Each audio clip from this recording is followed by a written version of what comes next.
Go to my office. No one talks. These are the only people that talk. Yeah. Coaches don't talk. Players.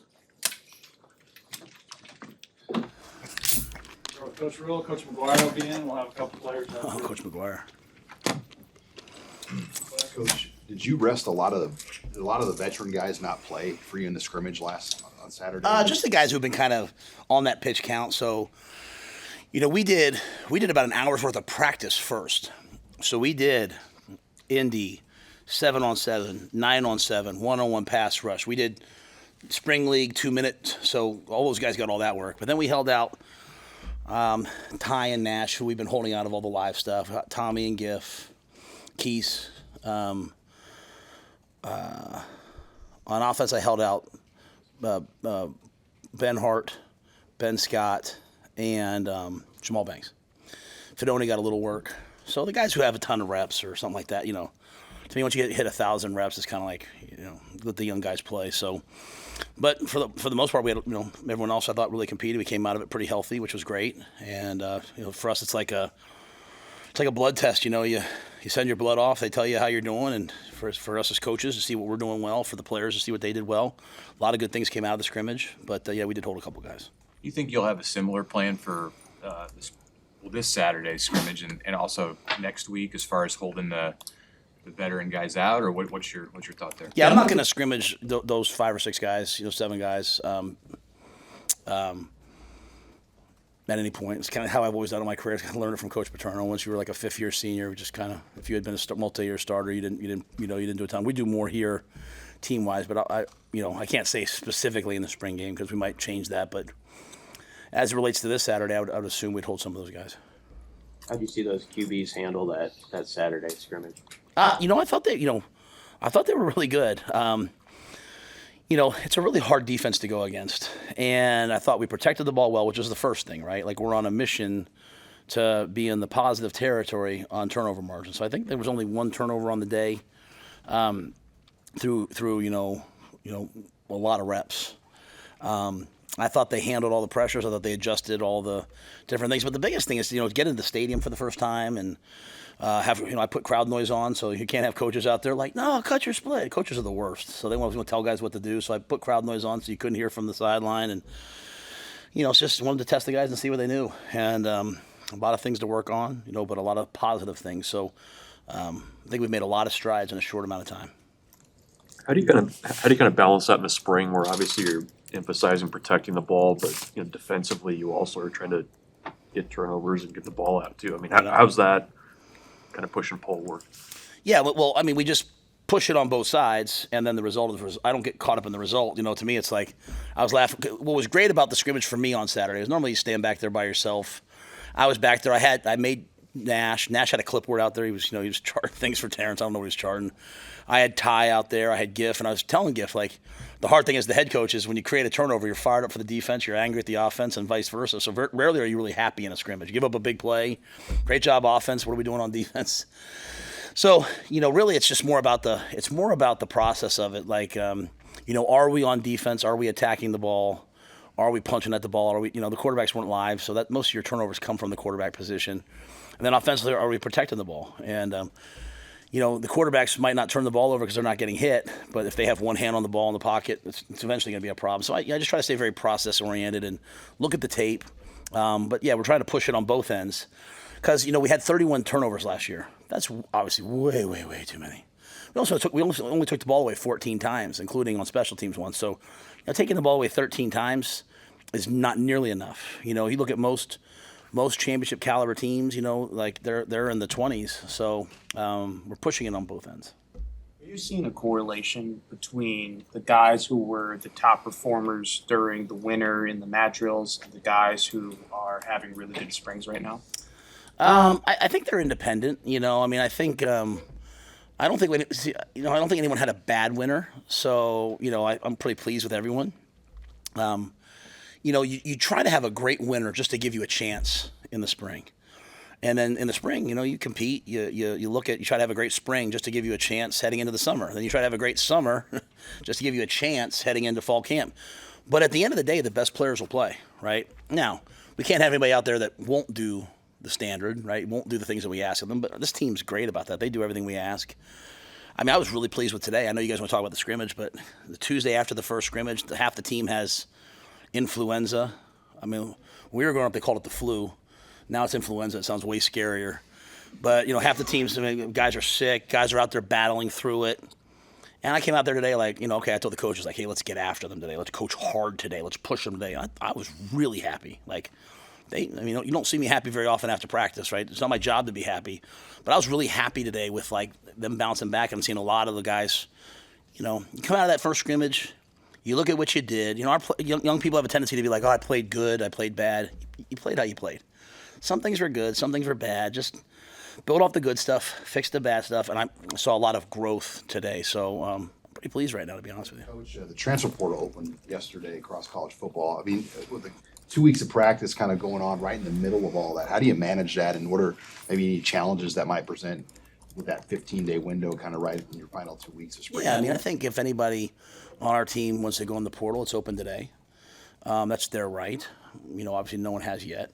I don't anticipate anybody going in. When we get done with spring, we'll have a couple guys will have a couple days to see if something's best for them. Our guys are really transparent. We've had players on our team already have people from other teams contact them.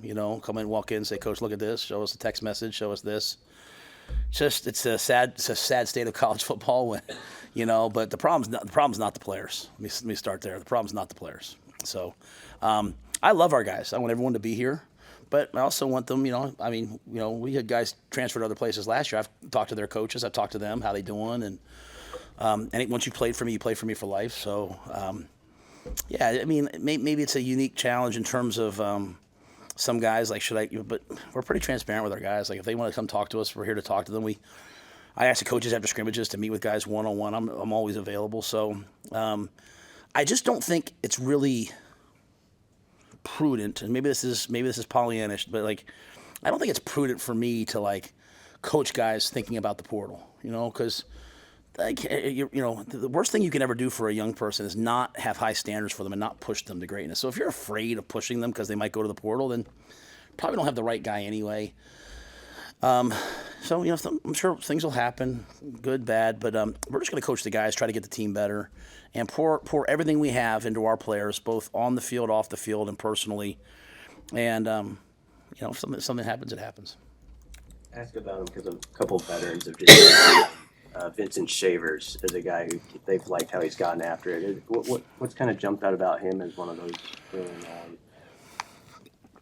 I hate talking about freshmen, but I certainly would never use a freshman's nickname, but they call him V9, and like he plays football the way you want it played, So I say all that to say, like, I normally wouldn't want to say it, but he's earned the right to have someone talk about him. He flies around. I don't know if he's perfect yet, he's got a lot of probably work to do football wise, but he loves to play the game. He's unbelievably grateful. There's no entitlement to him. He works hard. Everything from academics to community service to football, he puts his heart and soul into. He's a blessing to be around the building, and it's the type of kid you want to coach. Wide receiver wise, Matt, how have you seen that group improve over the course of this spring season? Yeah, good and bad. We are significantly improved in that room. The guys have grown up. We brought some players in. The freshmen are really good, so we're making some big plays. I don't know if our ball skills in the scrimmage were what I wanted. We had too many drops, in my opinion, or tough catch plays. Our we're not a big press team, and so if you guys go back to me talking about early on about us having the ability to handle guys getting physical with us, we don't play a lot of that, so we don't see a lot of it. So I've had to manufacture some of that. I don't know how we're handling that. In fact, I'll say this: when I have seen us get pressed, I don't think we've improved enough at it. But the great thing about Garrett is he's one of those coaches. For a young coach, he's not real defensive. He's like, okay, we need to improve this, and this. But like our route running, our speed, our effort, our knowledge is like been really a great jump.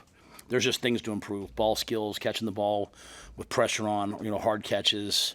And the biggest thing for me is just still, we're going to go face some teams this year, and they're going to line up and they're going to grab you at the line of scrimmage, and you might get one call or two, but you're not going to get 50. So you better learn, to fight for yourself. And so, again, everyone sees the wow plays. We put out the highlights every day. Everyone sees the catch over the top, the one-handed, the shoulder catch. But there might be 3 other plays where we couldn't get off press, and so it's our job just to keep working on the things we're not great at. And I think that's the main thing moving forward is, just continuing to improve our ball skills and handling press and handling people that are aggressive with us. You expect that Banks and Nair will lead the group in that area and showing the younger guys. I mean, I'll put Alex Bullock in that category too, leading them to teach the younger players, first and second year guys, how to handle press and work on their ball skills. I think older players, especially new older players, I think the only thing they can really mentor in is just in terms of like handling the pressure, handling the workload, and then the off the field stuff. I think in terms of beating press and all that, I think it's got to be Garrett. Now Alex, because he's been here, and then once you've kind of taught it, then your older players start. But they're so new to the program, just learning how we do things, learning how we teach things, and again, because we're not seeing a ton of it, I've had to I manufactured some of it today, but. As I've said before, Jamal's been great to have in the room, a guy who's had that much production.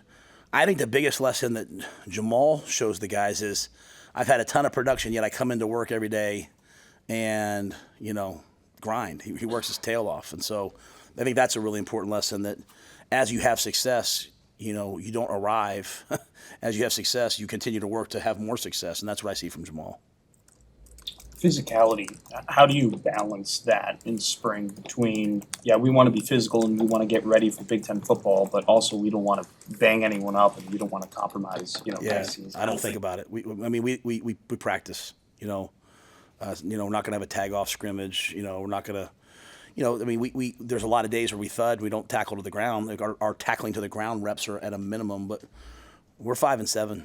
We're 5-7 till we change that. And so, we have an amazing fan base and a lot of positive stuff around us all the time that excited for the new year. We're 5-7 till we're not. And so, and if we were 11-1, I'd be like, hey, we lost the game. And if we were 12-0, I'd say, yeah, but that doesn't, we're going to always practice physical. How do you master your craft in this game if you don't do it? And so, there's a lot of people win a lot of different ways. I'm not in any way talking about anyone else. I'm just talking about for us. I want to take great young people. I want to watch them get a degree, maybe 2 degrees, have a great experience here, but I also want to develop pro players. And to me, lifting is great, and running is great, and teaching them the game is great. They've got to practice and play. So we are really physical.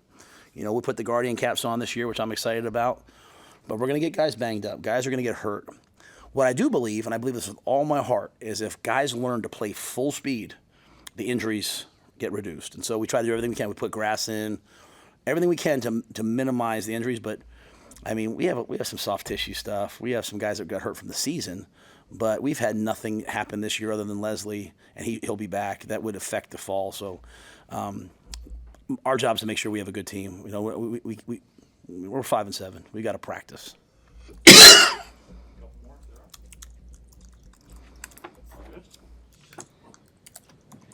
Thank you, guys. Thanks, Coach. They're saving up for Garrett. Give him the business.